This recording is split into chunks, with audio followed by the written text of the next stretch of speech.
Hi, everybody, and welcome back to Sam's Healing Podcast. As always, my name is Sam, and today we have a rock star in the betrayal trauma world. My guest today is Dr. Debi Silber. How are you, Dr. Silber? Thank you so much.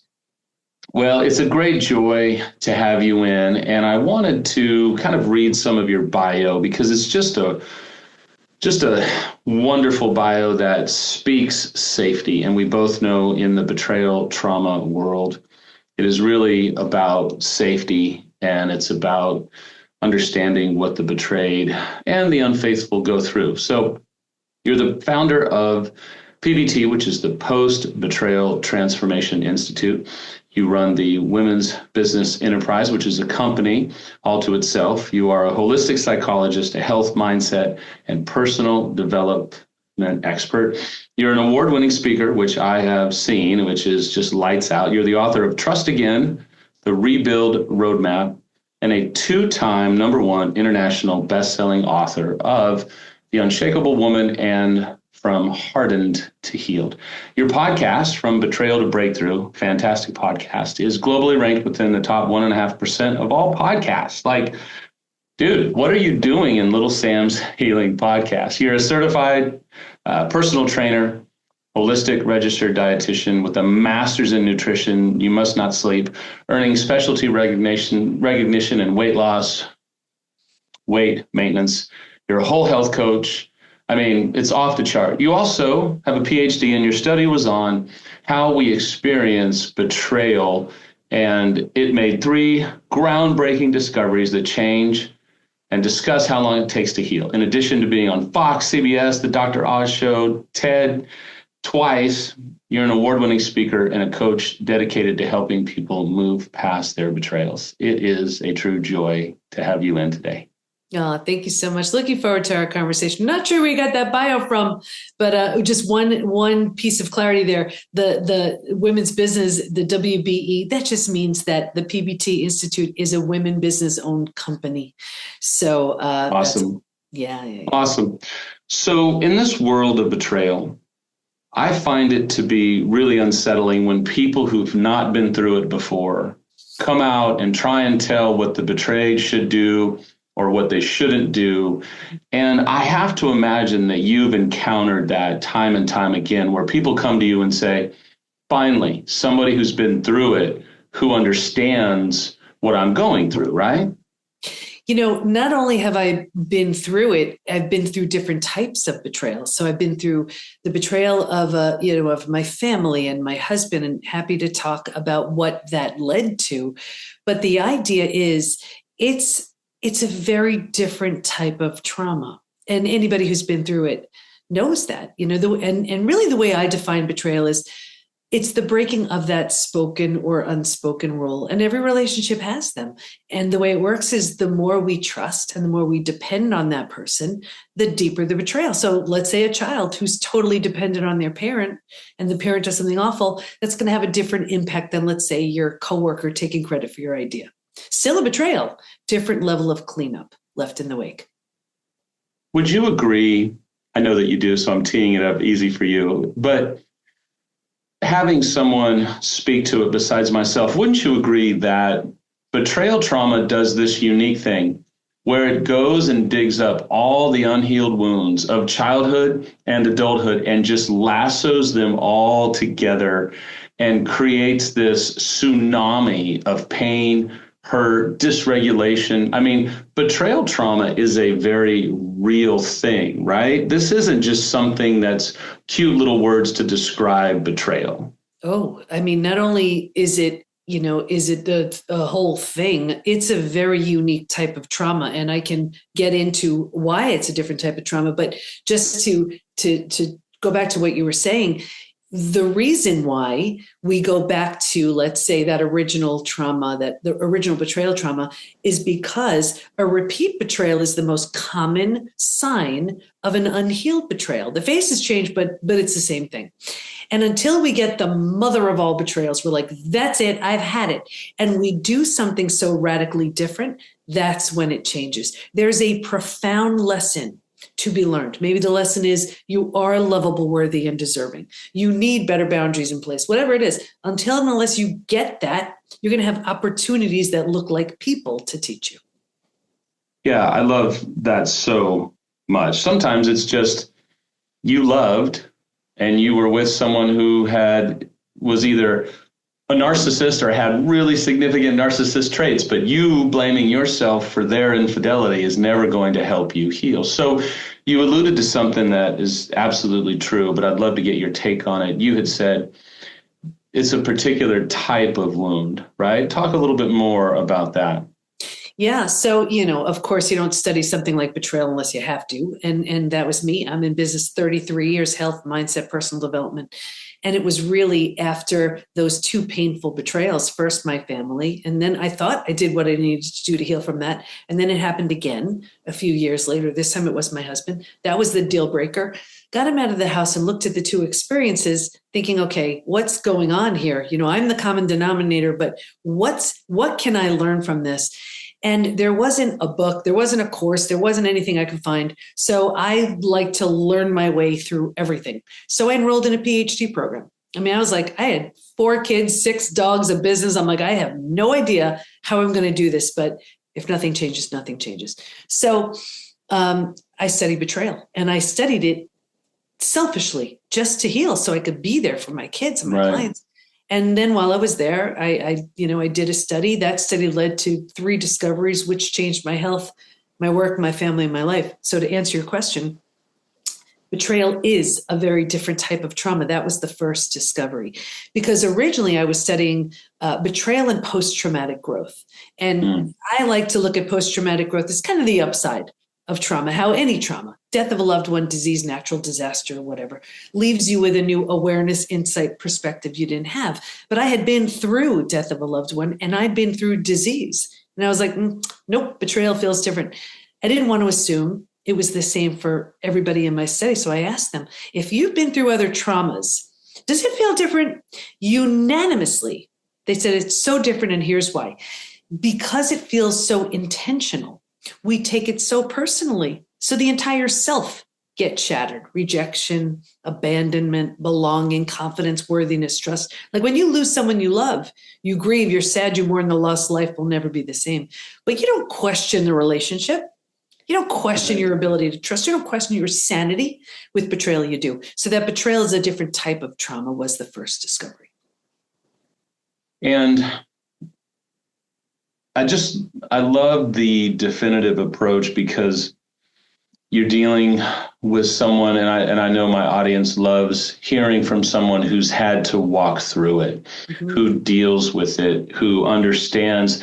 They've had to confront the enormous amount of hopelessness, despair. And I've worked with many unfaithful who have considered suicide. I've talked with many betrayed who felt like just ending it all because the pain was so much. What got you through the difficult time? For the people that are like, man, it's hard to get out of bed. It's hard to take care of my kids. It's hard to do anything and function. What do you tell those people in your own practice? How do you help them find purpose again, or a reason to keep going when it's like every cell in their body wants to just curl up in the fetal position, And it's real. And I was there. So I remember that so clearly. It's a combination of, I didn't have the luxury of doing that. I had kids, I had dogs, I had these clients. So I just couldn't afford to. So I had to figure a way through this.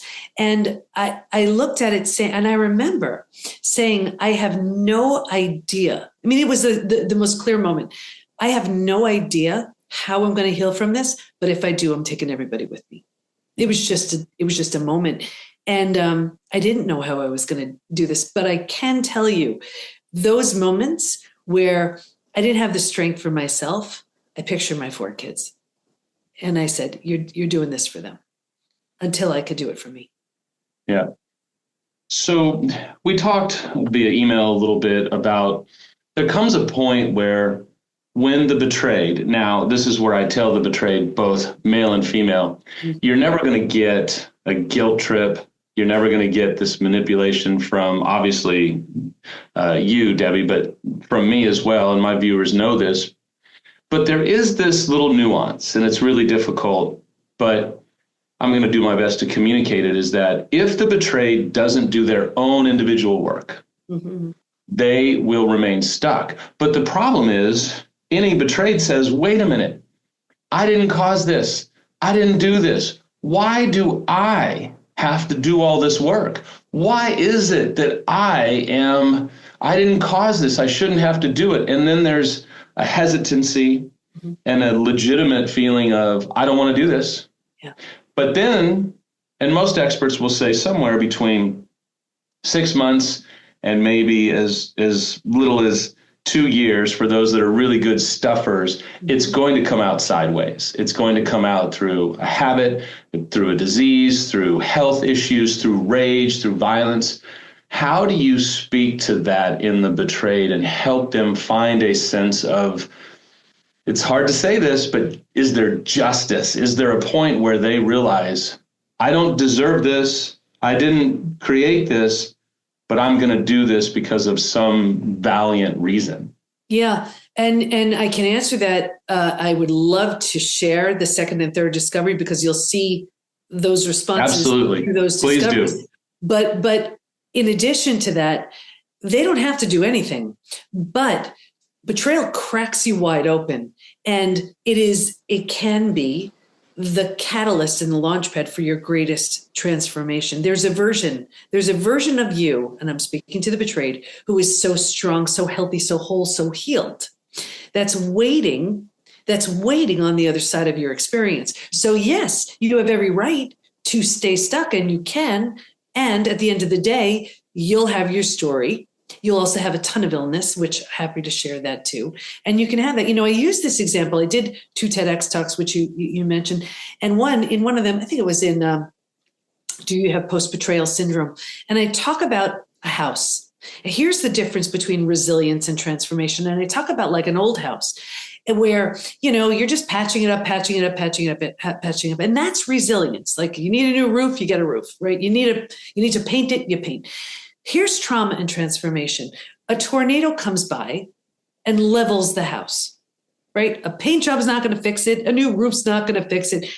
But you have every right to stand there at the lot where your house once stood and say, this is the most terrible, awful thing that could have happened. And you'd be right. You can call everybody over and say, look at this. Isn't this horrible? They'd all agree. Right. And you have every right to mourn the loss of your house. However, should you choose to rebuild the house, you don't have to. But if you choose to, why would you build that same house?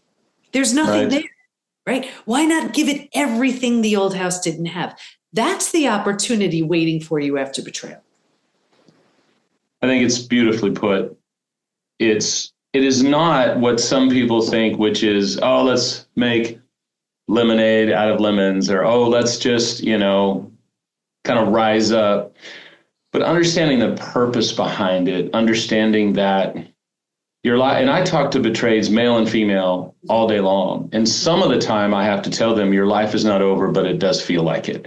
But this chapter of your life, maybe the relationship, or maybe just the status of the relationship, is going to come to an end. And that's okay. For those that come from faith, there's grace for it. For those that don't come from faith, I have to really believe that if you took the step to come and meet with me, or you as well, that you believe at some level that there is still purpose for your life. So what are the other 2 discoveries that you alluded to earlier? Yeah. So the second was that there's this collection of symptoms, physical, mental, and emotional, so common to betrayal. It's now known as post-betrayal syndrome. We've had easily over 100,000 people take our post-betrayal syndrome quiz to see to what extent they're struggling, and happy to share some of the stats so you can see. So this is men, women, just about every country's represented. As much as you're going to hear the symptoms, listen for these numbers. Ready? 78% constantly revisit their experience. 81% feel a loss of personal power. 80% are hypervigilant. 94% deal with painful triggers. Those triggers can just take you down. Right. The most common physical symptoms, I'll give you a few. 71% have low energy. 68% have sleep issues. 47% have weight changes. So in the beginning, they can't hold food down. Later on, they may be emotionally eating. 45% have digestive issues, Crohn's, IBS, diverticulitis, you name it. Some of the most common mental symptoms, 70% are walking around in a state of disbelief. 62% can't concentrate. So imagine just that. You can't concentrate. You have a gut issue. You're exhausted. You have to raise your kids, right? You have to work. That's not even emotionally. Emotionally, 88% experience extreme sadness. 83% are angry. And you can bounce back and forth between those two all day long. Just a few more. Right. This is why I wrote the book, Trust Again. This killed me. 84% have an inability to trust. Think about what an inability of trust, how you would live your life based on that in your work, in your health, in your relationships.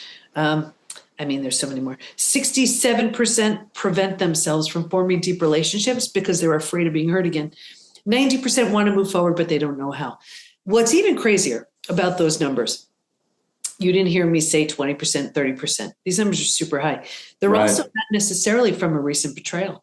This could be, remember how we spoke about, let's say something awful that happened when you were a kid. This could be from the partner who broke your heart in high school. So this person may not know, care, remember, they may not even be alive.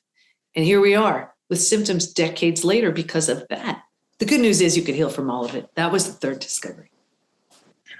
Well, talk more about that, because I think I can imagine being a betrayed, hearing these numbers. I can imagine being an unfaithful, hearing these numbers and going, oh my gosh, but the good news is, and it's not, it's a little silver lining, but the truth is, because there's so many who they didn't ask to join this club, but they were indoctrinated into this club by the choices of another. Or we unfaithful put our spouse in this club and then themselves in a whole nother club altogether that's worthy of a whole nother podcast. How do you help them believe that they can heal again? Because the numbers they feel insurmountable. Now, we know that they're not, but they feel so insurmountable. How do you help them start to rebuild their life? They're all very common. In the third discovery was that while most people can stay stuck for years, decades, a lifetime, if they're going to fully heal. And by fully heal, I mean those symptoms of post-betrayal syndrome that I just shared to this completely rebuilt place called post-betrayal transformation. They will move through 5 proven predictable stages. And what's even more exciting about that is we know what happens physically, mentally, emotionally at every stage, and we know what it takes to move from one stage to the next. Healing is entirely predictable. Happy to share the stages, but to answer your question, which you'll see as I go through them, the symptoms, all of those symptoms start in stage 2, are gone as you move through. So by the time you're in stages 4 and 5, they're gone. You don't have them anymore. Like, for example, we had a woman in our community in her mid-80s, and she had a 70-plus year digestive issue. She was adopted. They didn't tell her. It was like one of those kind of things. 70-plus years, a digestive issue. She's in our community for 2 weeks and healed from a 70-plus year digestive issue because it wasn't about just the gut. Right. It was about the unhealed betrayal. Yes. Makes sense? Yeah. Absolutely. When you walk people through these stages, do you find that, I know when I walk people through my coaching practice, there's moments where their kind of eyes light up and they go, so I'm not the only one. This is normal. This is normal. So you sharing those stats, I have to believe at some level people come to you with a sense of, okay, I'm obviously not alone. No. This is someone who has had to overcome these things. So when people come to you, do you feel like you have to sometimes motivate them, or do you feel like they are ready on their own? Because sometimes there's a real struggle to feel motivated and rebuild a house from the ground up, right? Yeah. And I found there are kind of 2 camps. There's the person who's been betrayed, and there's the person ready to heal from betrayal. Not necessarily the same people. Excellent. Say that again, because that's exceptional. Yeah. The person who's been betrayed and the person who's ready to heal. The truth is, the PBT Institute, all of the coaches I certify, me, I'm not a fit for the person who's been betrayed. Yes, I could share tons of resources. I have so many things to give them between the podcasts and blogs and videos and whatever. However, that is not the person that will move through the proven, predictable, research-based 5 stages from betrayal to breakthrough. Different. What are some of the markers of the person that's ready to heal?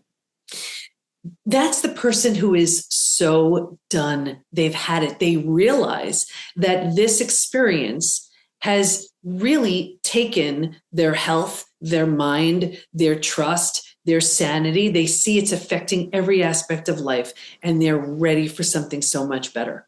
They're just done. And I'll share with you, before I share the stages, here's how we see it in health, in work, in relationships. So someone will see it in any one of these ways. Let's say in relationships, we'll see it in one of 2 ways. Repeat betrayal, like we said, right? The faces change, but it's the same thing. That's unhealed. Or they put the big wall up, right? They're like, been there, done that. No one's getting near me again. And they think it's coming from a place of strength. It's not. That's fear.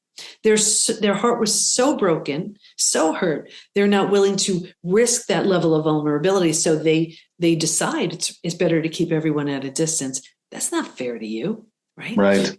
We see it in health. People go to the most well-meaning doctors, coaches, healers, therapists. I'm friends with many of them, right?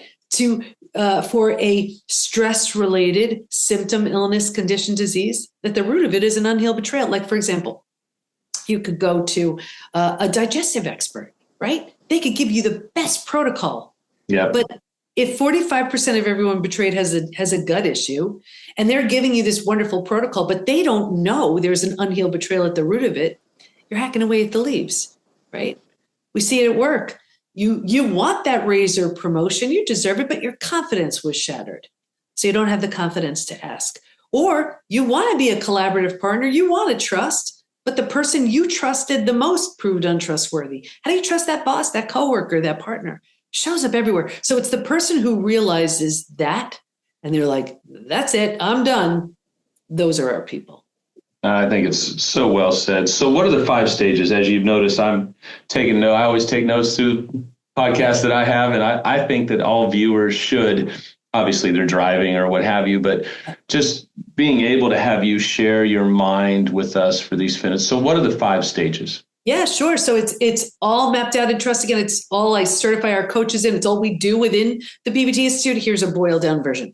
Stage 1, before it happens.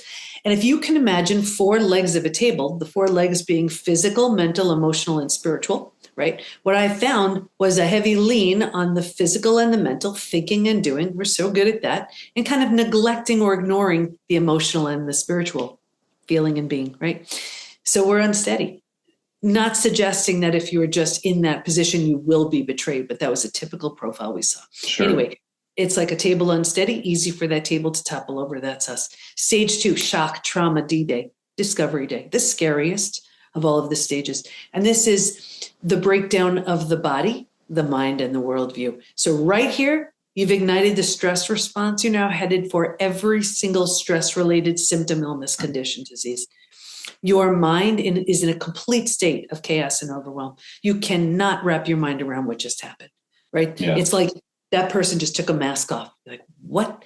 And your whole worldview is shattered. That's your mental model. Trust this person. Don't go there. These are the rules, right? And in one earth-shattering moment or series of moments, every rule you've been believing in is gone.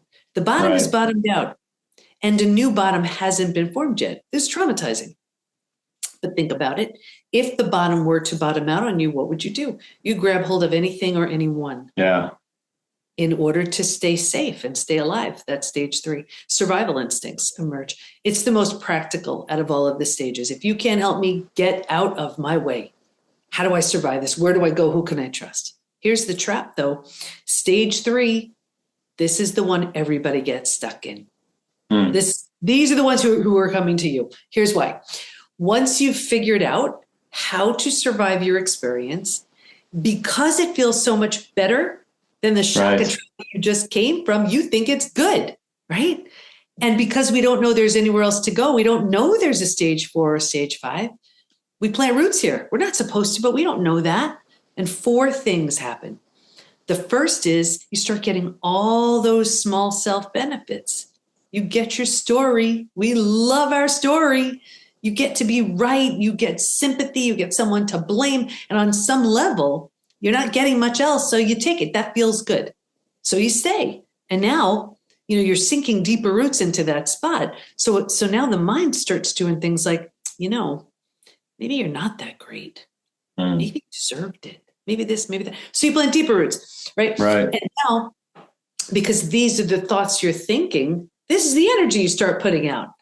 Like energy attracts like energy. So now you start attracting people and circumstances, relationships to confirm, yep, this is where you belong. Right here is where someone joins that lame support group, the Ain't It Awful Club, and it keeps them stuck. And they will sabotage their healing because now they found their people.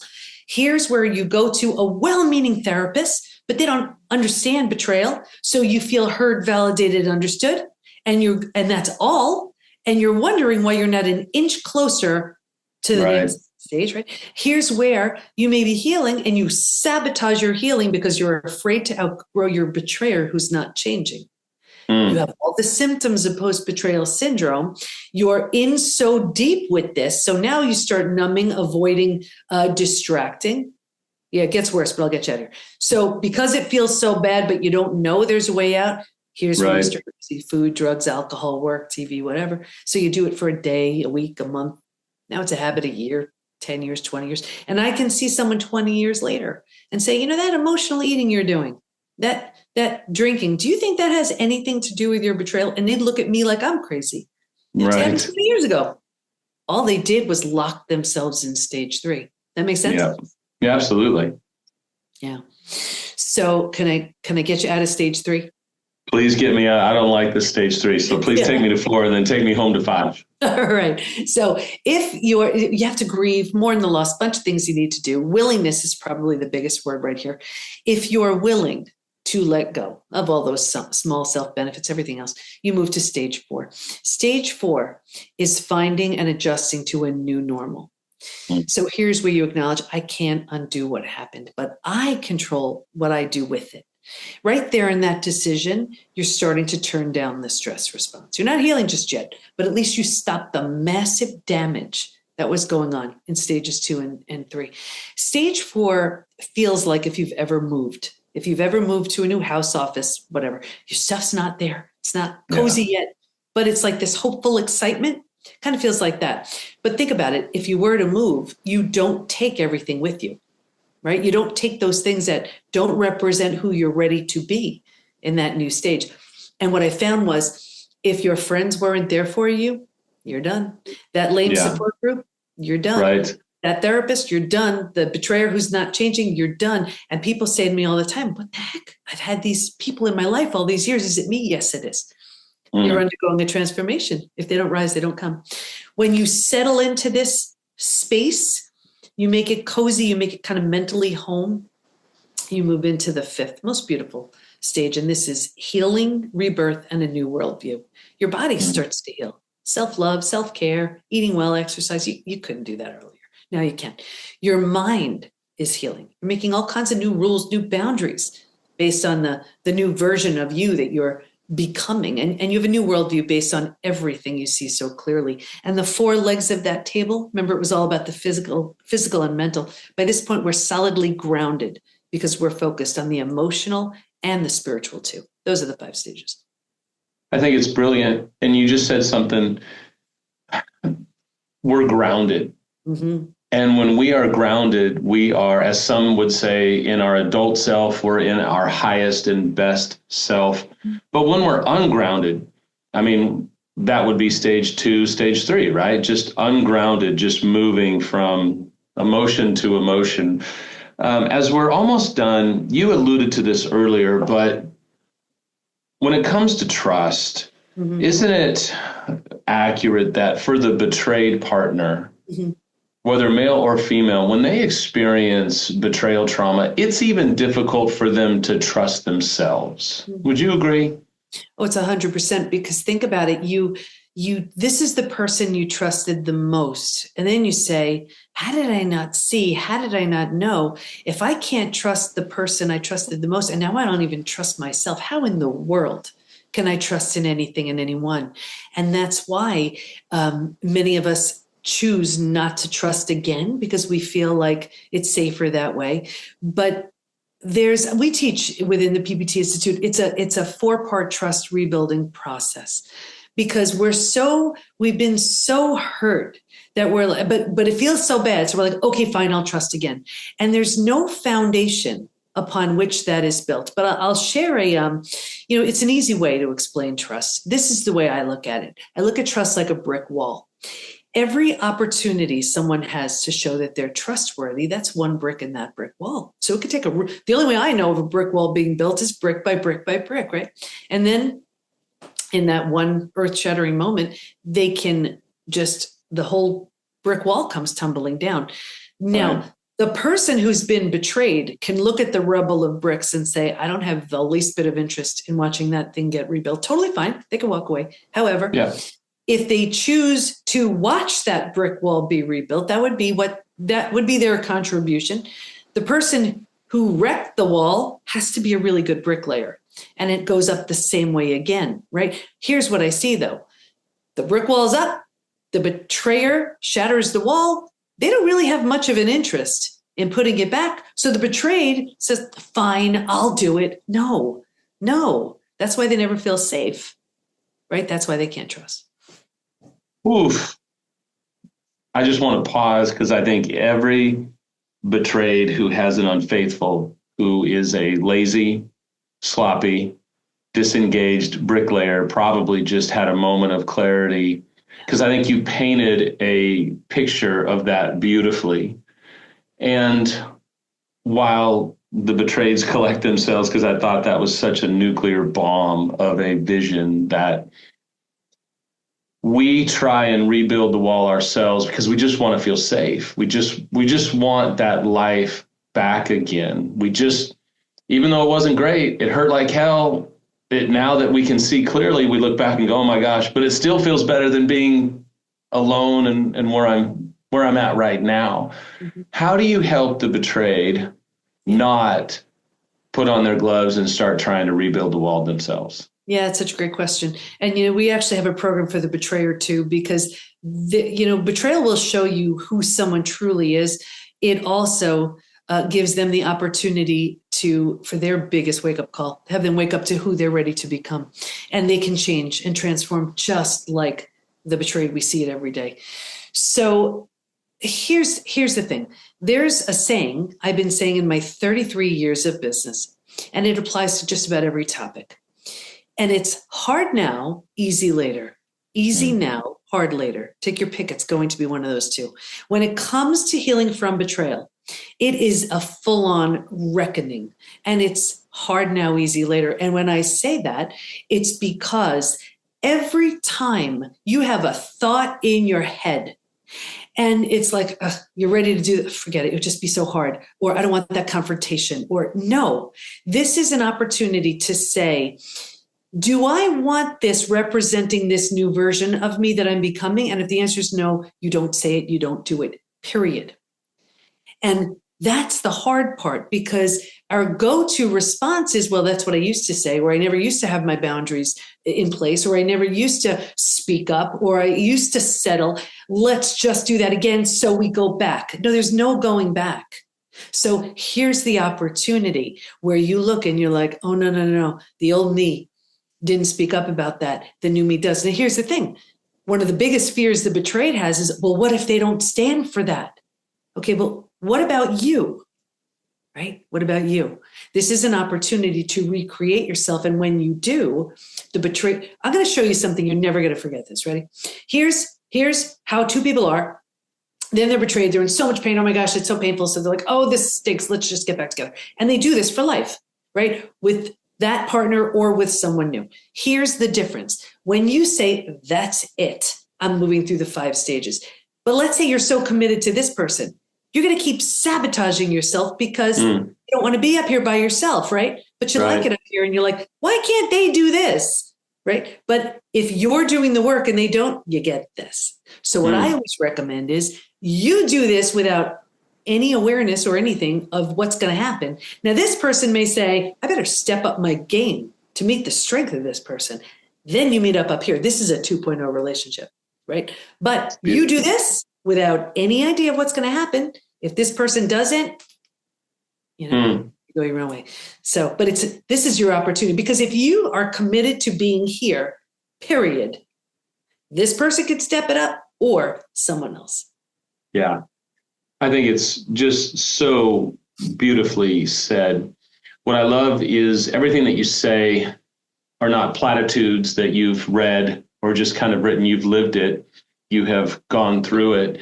You've experienced it. And I find that to be just incredibly brave. So if viewers want to find you, if they want to listen to you, if they want to work with you or one of your coaches, how do they find you? How can they reach out? Yeah, everything is at the PBT, as in Post-Betrayal Transformation, thepbtinstitute.com. It's fantastic. Today, we've had Dr. Silber on, and it's been just a joy. I cannot thank you enough for coming in, sharing your thoughts.